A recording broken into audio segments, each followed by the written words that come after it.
Fogueira santa, levar dinheiro, joias, relógio para doar em fogueira santa. Abandone esse tipo de heresia, isso não existe fogueira santa. Isso daí são lobos cruéis que querem descabelar o rebanho de Deus, tirar todo o proveito que eles puderem de pessoas que não conhecem a Bíblia Sagrada. Com Cristo, com Deus, não tem barganha, não tem troca.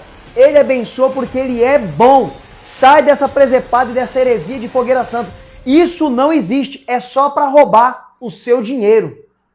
Quai, seu app de vídeos curtos.